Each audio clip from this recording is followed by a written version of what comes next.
So welcome back to my channel concepts in detail. आज का हमारा टॉपिक है 6 प्रिंसिपल ऑफ रियलिज्म थ्योरी। जैसे कि पिछली वीडियो में हमने इंट्रोडक्शन की मोर्गैंथो की रियलिज्म थ्योरी की, आज हम करेंगे प्रिंसिपल्स ऑफ जो 6 मेन प्रिंसिपल्स हैं मोर्गैंथो की थ्योरी के, हम आज वो करेंगे। So let's start with introduction. तो इसने मोर्गैंथो ने जो अपनी फेमस बुक है वो है पॉलिटिक्स अमंग नेशनल नेशन। ये जो है बड़ी ज़्यादा इम्पोर्टेंट है। ये जो लाइन है, ये जो उसने फेमस बुक है उसकी काफ़ी ज़्यादा इम्पोर्टेंट और काफ़ी ज़्यादा पेपरों में पूछ ली जाती है इसके स्पेसिफिक बुक के नेम से कि ये किसकी बुक है। तो आप इसको प्लीज़ कंसीडर करें। ओके, तो इसने अपनी 6 प्रिंसिपल को है जो डिफ़ाइन किया है, ठीक है, अपनी कौन सी बुक, पॉलिटिक्स अमंग नेशंस में, ठीक है। तो हम वन बाय वन अपने जो प्रिंसिपल हैं वो उनको देखेंगे, ठीक है। So the first is law inherited and human nature. So according to our first point is that human जो नेचर है मोर्गैंथो के अकॉर्डिंग, वो कहते हैं वो ये चाहता है कि वो लोगों को कंट्रोल कर सके, मींस औरों को और कंट्रीज़ को कंट्रोल कर सके, और जो है वो अपने एनिमी को डिस्ट्रॉय भी कर सके। उसका मेनली नेचर ये होता है। जब हम इंटरनेशनल पॉलिटिक्स में आ जाते हैं तो कहते हैं हर एक कंट्री का जो कंट्री की हेड ऑफ द गवर्नमेंट होती है उसका नेचर बता रहा है कि इसका नेचर वो होता है कि वो दूसरी स्टेट्स पर कंट्रोल कर सके और जो है वो एनिमी को डिस्ट्रॉय कर सके। कहते हैं कि हमने अगर इंटरनेशनल रिलेशन समझना है ना, तो हमें सबसे पहले एक ह्यूमन का नेचर समझना पड़ेगा, फिर ही हम जो है इंटरनेशनल रिलेशन या फिर इंटरनेशनल पॉलिटिक्स को समझने योग्य होंगे, ठीक है। इसने बहुत ही ज़्यादा अच्छी एग्जांपल दे के हमें एक चीज़ बताई है। वो बताई है कि कहते जो यूएन है ना, यूएन मीन्स यूनाइटेड नेशन, और यूनाइटेड नेशन ऑर्गेनाइजेशन, कहते उस पर ये था कि कहते जो सेकेंड वर्ल्ड वॉर के बाद बनी थी, है ना, ये तो हमें सभी को पता है, ठीक है। कहते वो इसलिए नहीं बनेगी, वो चाहते थे कि दुनिया में पीस हो या फिर, है ना, इसके लिए नहीं बनी।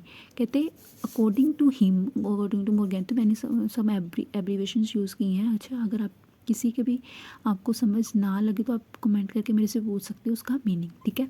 तो मोर्गैंथो ने कहा है कि भी इंटरनेशनल ऑर्गेनाइजेशन इसलिए बनी क्योंकि सब सर्वाइव कर सके, ठीक है। एवरीबडी कैन सर्वाइव, ठीक है। एक तो सर्वाइव तो कर सकें, और दूसरी बात ये है कि अभी मैन का जो नेचर है उसको डर लगने लग पड़ा था कि अब वो अगर तीसरी वर्ल्ड वॉर हुई तो वो मर भी सकता है, ठीक है। वो उसका नेचर था कि वो ज़िंदा रहे, ठीक है। मैन का नेचर हो गया था कि अब उसने और नहीं लड़ना, वो ज़िंदा रहे। इसलिए उसने ये यूएनओ जैसे ऑर्गेनाइजेशन बनाई ताकि पीस रहे और वो सुरक्षित रहे, ठीक है। इसलिए इसका उसके अकॉर्डिंग ये मोटिव था ऐसी इंटरनेशनल ऑर्गेनाइजेशंस बनने का, ठीक है। नेक्स्ट हमारा पॉइंट है national interest defined in terms of national power, ठीक है। इसमें क्या बताया, इसमें उसने बताया है कि जो सेकंड प्रिंसिपल है, ठीक है, वो ये बताता है कि हर एक जो कंट्री है उसके अपने अपने कुछ सेट ऑफ इंटरेस्ट होते हैं, ठीक है। अगर जैसे यूएसए है उसका कुछ अलग इंटरेस्ट होंगे, नेशनल इंटरेस्ट होंगे, ठीक है। इंडिया है उसके अलग नेशनल इंटरेस्ट होंगे, डिफरेंट कंट्री के डिफरेंट इंटरेस्ट होते हैं, ठीक है। तो ये कहते हैं कि हर एक कंट्री जो है अपनी कंट्री के जो नेशनल इंटरेस्ट है उसको क्या करती हैं, सिक्योर करने की कोशिश करती हैं, ठीक है।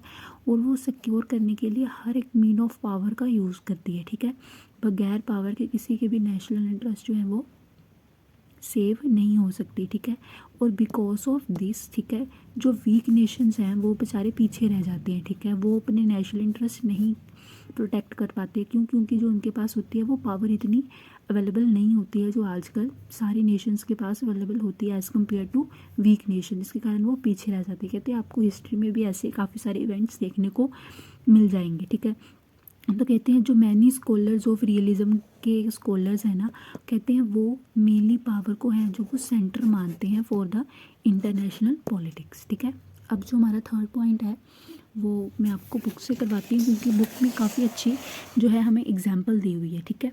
मैंने इसलिए सारा चैप्टर बुक से नहीं कराए, सारे प्रिंसिपल उन्हें काफ़ी ज़्यादा जो है उन्होंने एक्स्ट्रा और बड़े ज़्यादा कॉम्प्लेक्स तरीके से उन्होंने दिया हुआ है, काफ़ी ज़्यादा कंफ्यूजिंग है। तो इस कारण मैंने आपको कुछ ब्रीफ में अच्छे से समझाने के लिए आधे पॉइंट्स नोट नोट डाउन करके समझाए हैं और कुछ में जो है मैं आपको बुक से करवा रही हूँ, ठीक है। तो थर्ड प्रिंसिपल है डायनामिकनेस ऑफ इंटरेस्ट्स। कहते हैं जो हर एक नेशन के, जैसे हमने अपना सेकंड प्रिंसिपल पढ़ा है कि हर एक नेशन के हैं जो डिफरेंट नेशनल इंटरेस्ट होते हैं, ठीक है। तो इसमें बताया कि जो हमारे कहते हैं कंट्री के जो डिफरेंट नेशनल इंटरेस्ट होते हैं ना, कहते हैं वो चेंज होते रहते हैं, ठीक है। वो डायनामिक नेचर के होते हैं, ये नहीं है कि सालों साल से सारी कंट्री के एक ही इंटरेस्ट रहेंगे, कहते हैं वो चेंज होते रहते हैं, ठीक है।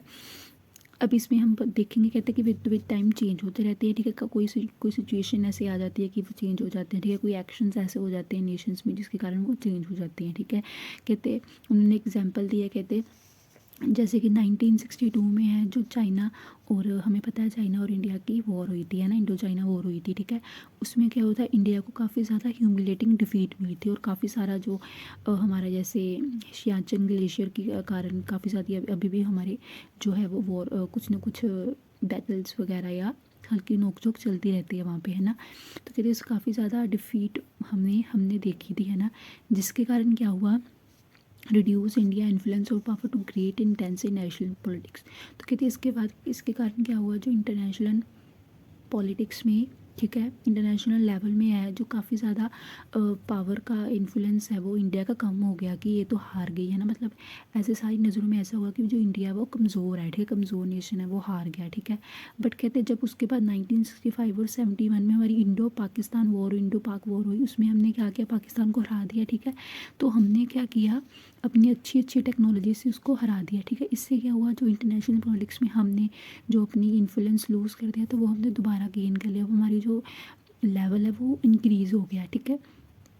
अब जो बिहेवियर था सारी कंट्रीज़ का वो हमारे टूवर्ड्स चेंज हो गया और जो इंडिया है वो अच्छी टेक्नोलॉजी इकोनॉमी के कारण अपना इन्फ्लुएंस उसने बढ़ा दिया और आज के टाइम पे जो इंडिया है वो काफ़ी ज़्यादा डेवलप नेशन में से माना जाता है और पावरफुल नेशन में भी माना जाता है, ठीक है। नेक्स्ट में भी यही है कि continuous evaluation of national interest and national power. कहते हैं जो नेशनल इंटरेस्ट होती हैं किसी भी कंट्री के और नेशनल पावर होती है वो कहते हैं कॉन्टीन्यूसली इवॉल्व होती रहती हैं, ये नहीं कि वो सेम ही रहती है, पीरियोडिकली ये एनालाइज किया गया है कि हर समय के बाद वो चेंज होती रहती है, ठीक है। तो हमारा फोर्थ प्रिंसिपल है वो है abstract moral principle cannot be applied to politics. अब इसमें देखो, इसमें ये जैसे मैंने आपको पहले भी बताया होगा कि इंटरनेशनल पॉलिटिक्स के लेवल में ना कंट्री मतलब अकॉर्डिंग टू मॉर्गेंथो क्या कि ये हर एक कंट्री जो है ना वो अपने मोरल जो प्रिंसिपल्स होते हैं उसको अपने अकॉर्डिंग इंटरप्रिएट करती है, ठीक है। कईयों के अकॉर्डिंग उनके मोरल प्रिंसिपल कुछ हो रहे हैं, कईयों के कुछ हो रहा है, पर वो पावर और स्टेटहुड के लिए वो अपने मोरल प्रिंसिपल को भी चेंज कर लेती हैं, ठीक है। तो इसमें भी यही कहा है, कहते कि जो स्टेट के या किसी नेशन के मोरल प्रिंसिपल्स होते हैं ना वो कहने को कुछ और होते हैं और करने को कुछ और होते हैं, कहते। और यहाँ पे मैंने लिखा भी है कि देखो, moral principle cannot applied on state, if it is applied then their national interest will not follow। कहते हैं अगर वो अपने मोरल प्रिंसिपल देखकर चलेंगे तो उनके जो नेशनल इंटरेस्ट है वो कभी फुलफिल नहीं हो पाएंगे, ठीक है। फॉर एग्जांपल अगर समझो यूएसए का मोरल प्रिंसिपल है कि वो उसने किसी पे भी अटैक नहीं करना है, पर अगर कल को उसको ज़रूरत पड़े कि उसने इराक पे अटैक करना है, क्योंकि उस पर या कोई ख़तरा है या उसको कोई किसी चीज़ का ठीक है रिटेलिएट करना है तो वो करेगा ही करेगा, ठीक है। इसके कारण कहते हैं कि जो मोरल प्रिंसिपल हैं वो नेशन पे कई बार वो एप्लीकेबल नहीं होते, क्योंकि अगर वो होंगे तो उनके जो नेशनल इंटरेस्ट है वो कभी फुलफिल नहीं हो पाएंगे, ठीक है। The primary objective of the state is to protect national interest with the use of national power, ठीक है। वो पावर के साथ अपने नेशनल इंटरेस्ट को पहले रखेंगे ना कि मोरल वैल्यू को, ठीक है। क्योंकि state can not sacrifice is interest for the others, ठीक है। वो दूसरों के लिए, एक राख के लिए समझो जो मैंने एग्जांपल दिया, वो अपने नेशनल इंटरेस्ट जो है वो उसको सेक्रीफाइस कभी भी नहीं करेगा, ठीक है। अब हम करेंगे अपना फिफ्थ प्रिंसिपल। जो हमारा फिफ्थ प्रिंसिपल है वो है difference between moral aspiration of a nation and the universal moral principle. कहते हैं जो मोरल एस्पिरेशन होते हैं और जो यूनिवर्सल मोरल प्रिंसिपल होते हैं वो दोनों में बड़ा ज़्यादा डिफरेंस होता है, ठीक है। कहते जो ईच नेशन है ना, हर एक नेशन है वो अपने नेशनल इंटरेस्ट को कंप्लीट करने के लिए, फुलफिल करने के लिए, ठीक है, सेवरल मॉरल प्रिंसिपल को ट्राई करता है, ठीक है, सेवरल मॉरल प्रिंसिपल को ट्राई करता है, ठीक है। और वो हमेशा नेशन यही ट्राई करता है कि जो उसके नेशनल इंटरेस्ट है ना, वो मॉरल मतलब मीन्स वो हर बार यही ट्राई करता है कि उसके सबसे पहले नेशनल इंटरेस्ट फुलफिल हो, ना कि मॉरल प्रिंसिपल, ठीक है। वो हर स्टेप पे यही ट्राई करता है, ठीक है। सो नेक्स्ट पॉइंट है हमारा ऑटोनमी ऑफ इंटरनेशनल पॉलिटिक्स। कहते हैं जो इंटरनेशनल पॉलिटिक्स है ना, according to the realism theory of Morgenthau की, जो इंटरनेशनल पॉलिटिक्स है कहते हैं वो ऑटोनोमस है, ठीक है। ऑटोनोमस का मीन्स है कि वो कम्प्लीटली फ्री है, ठीक है, उसके ऊपर किसी भी तरह के दबाव वगैरह नहीं है, ठीक है। Is totally depend upon autonomy political and, कहते हैं जो पॉलिटिक्स है, जो इंटरनेशनल पॉलिटिक्स, उसमें काफ़ी ज़्यादा डिफरेंट है। पॉलिटिक्स फिर भी है कि जो नेशन की पॉलिटिक्स होती है वो फिर भी कहीं ना कहीं पे उसके अकॉर्डिंग ऑटोनमी उसको नहीं होती, पर जो इंटरनेशनल पॉलिटिक्स में काफ़ी ज़्यादा ऑटोनमस हमने फैक्टर्स देखे हुए हैं। कहते international concern with national interest defined in terms of power. कहते इसमें पावर रिलेटेड पावर होती है, ठीक है, ये पावर से कंसर्न होता है, कहते और इसका खुद का ही अपना एक अलग सब्जेक्ट मैटर होता है, इसलिए ये एक ऑटोनमस इंटरनेशनल पॉलिटिक्स है, ठीक है।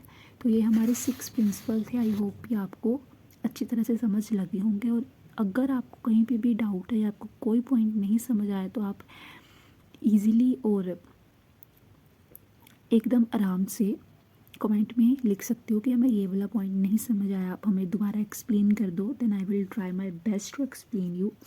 नेक्स्ट अब हम करेंगे इसके क्रिटिसिज्म, ठीक है। इसके कुछ क्रिटिसिज्म भी है, वो मैं आपको 1 और 2 लाइन में एक्सप्लेन कर दूँगी कि इसको इसमें क्या क्या इसको क्रिटिसाइज। उसने कहा है कि इंटरनेशनल पॉलिटिक्स को समझने के लिए हमें ह्यूमन नेचर को समझना पड़ेगा, है ना। बट क्रिटिसाइजर्स बोल रहे हैं कि ह्यूमन नेचर कभी भी कांस्टेंट नहीं रहता। वही ह्यूमन कहते कभी कभी डेवल अप्रोच रखता है, कभी कभी एंजल अप्रोच रखता है, उसकी अप्रोच कहते बिल्कुल भी कांस्टेंट नहीं रहती। तो हम ऐसे कैसे पूरी इंटरनेशनल पॉलिटिक्स का जो रिलेशन है वो उसके ह्यूमन नेचर पे डिपेंड करते हैं। तो कहते ये बात गलत है, इसके पीछे हमेशा एक कोई साइंटिफिक अप्रोच होनी चाहिए जो हम इंटरनेशनल पॉलिटिक्स को समझ सकें, ठीक है। नेक्स्ट हमारा पॉइंट है national power and interest can not be measured. कहते जैसे उसने बोला है इन मैगेंथो ने कि जो नेशनल इंटरेस्ट है, जो नेशनल पावर है, वो दोनों डिपेंड करते हैं किस पे, इंटरनेशनल पॉलिटिक्स पे, ठीक है। और जैसे हर कंट्री मैंने बताया कि उसको फुलफिल करने के लिए पावर का यूज़ करती है, पर क्रिटिसाइजर बोल रहे हैं कि ये हम कभी भी मेजर ही नहीं कर सकते कि उसकी नेशनल इंटरेस्ट कितने हैं या कैसे हैं, ठीक है। क्रिटिसाइजर बोल रहे हैं कि किसी के नेशनल इंटरेस्ट को हम मेजर कर ही नहीं सकते, मतलब करने की कोशिश भी करें तभी वो इम्पॉसिबल है, क्योंकि हमारे पास कोई मेजरिंग रोड नहीं है कि हम कल को रोड लेके जाएं और उससे उसका इंटरेस्ट मेजर कर ले, इतना इसका मेजर है। कहते नहीं, इट इज़ नॉट पॉसिबल, ठीक है। और सेकेंडली उसने कहा है कि किसी की अगर इकोनॉमिकल इंटरेस्ट अच्छे हैं पर उसके क्या पता उसकी मिलिट्री जो इंटरेस्ट है वो वीक हो या मिलिट्री पावर उसकी अच्छी ना हो। तो इसलिए कहते ज़रूरी नहीं है कि जो नेशनल इंटरेस्ट है और नेशनल पावर है वो एक साथ ही हो, मतलब जैसे उन्होंने प्रिंसिपल में बताया है। थर्ड है ओवर एम्फोसाइज ऑन पावर, कि जो मैगेंथो की थ्योरी है उसने बहुत सारा एम्फोसाइज पावर पे किया है। अगर पावर है तो उसके नेशनल इंटरेस्ट फुलफिल होंगे, अगर पावर है तो उसकी रेपुटेशन अच्छी होगी, अगर पावर है तो भी वो इकोनॉमिकली या मिलिटरीली स्ट्रॉन्ग होगा। ये कहते गलत बात है, सारा कुछ पावर पे ही डिपेंड नहीं करता, क्रिटिसाइजर का ये मानना है, ठीक है। और फोर्थ पॉइंट है ignores the importance of non political relation. कहते जो इंटरनेशनल पॉलिटिक्स के अकॉर्डिंग जो रिलीजन की थ्योरी बनाई है उसमें सिर्फ और सिर्फ पॉलिटिकल रीजन ही रिलेशन ही उन्होंने कंसीडर की हैं। कहते पॉलिटिकल के अलावा भी काफ़ी सारे रिलेशन होते हैं, इकोनॉमिक रिलेशन होते हैं, ठीक है, फिर वो होते हैं और वेरियस एग्जीबिशन एग्रीमेंट्स होते हैं, ठीक है, काफ़ी सारे और अनपॉलिटिकल नॉन पॉलिटिकल एक्टिविटीज़ भी होती हैं जो कि हर एक कंट्री में एक दूसरे के लोग जाके कोऑपरेशन के साथ करते हैं, ठीक है। तो कैसे ऐसे बहुत सारी नॉन पॉलिटिकल एक्टिविटीज़ भी होती हैं जो हर एक कंट्री एक दूसरी कंट्री में जाके ऑर्गेनाइज़ करती है। फॉर एग्जांपल कौन कौन सी, ओलंपिक गेम करते हैं, ठीक है, फिर एग्जीबिशंस लगते हैं, फेयर्स लगते हैं, ठीक है, एक्सेट्रा। ऐसे काफ़ी सारी कोऑपरेटिव तरीके से नॉन पॉलिटिकल रिलेशंस के लिए भी काम किया जाता है। कहते अभी फिफ्थ है कि it raises the new questions, ठीक है। कहते जो ये रियलिज्म थ्योरी है ना मोर्गेंटियो की, ये काफ़ी सारे कहते हैं क्वेश्चंस भी राइज करती है। जैसे इसने किसी का भी क्वेश्चंस का मतलब ऐसे साइंटिफिकली या डिटेल्ड में आंसर नहीं दिया, ठीक है। जैसे वर्ल्ड वॉर सेकंड के बाद हमने यूएनओ क्यों बनाई, ठीक है, इसका साइंटिफिक उसने रीज़न नहीं दिया, ठीक है। फिर वर्ल्ड वॉर हुई ही क्यों थी, ठीक है। और ये बताता है कि वो कोल्ड वॉर जो हुई थी वो एक ब्लेसिंग थी या फिर कर्स थी, ठीक है। और ये बताता है कि हमेशा पावर ही क्यों ज़्यादा इम्पोर्टेंट है, ठीक है, और कोई फैक्टर इम्पोर्टेंट क्यों नहीं है, ठीक है। फिर उसने बताया कि मेनटेन पीस या फिर पीस को मेंटेन करने के लिए हम क्या क्या कर सकते, उसने कुछ नहीं बताया। इसलिए सम क्रिटिसिजम्स इसके ये भी हैं, और अगर आप और करना चाहोगे तो मैं आपको और पे भी वीडियो बना दूँगी। मेरे हिसाब से तो ये इनफ है आपको क्रिटिसिज्म के लिए। और दैट्स इट। आई होप ये वीडियो आपके लिए हेल्पफुल होगी और आपको इससे थोड़ी सी नॉलेज तो मिली ही होगी, I hope. And if you like it then please like my video and subscribe to my channel. Thank you.